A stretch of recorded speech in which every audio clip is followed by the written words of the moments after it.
Kegiatan rutin donor darah pemerintah Aceh terus berlanjut. Pada Kamis 16 Mei 2024, giliran ASN yang berdinas di Dinas Kesehatan Aceh mendapatkan jadwal untuk mendonorkan darahnya kembali. Dari paduan media ini, ASN Dinas Kesehatan Aceh sangat antusias telah mensukseskan kegiatan donor darah ini.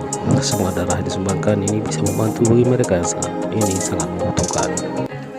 Hingga berita ini diturunkan, kegiatan donor darah masih berlangsung dan belum diperoleh informasi berapa jumlah kantong darah yang berhasil dikumpulkan.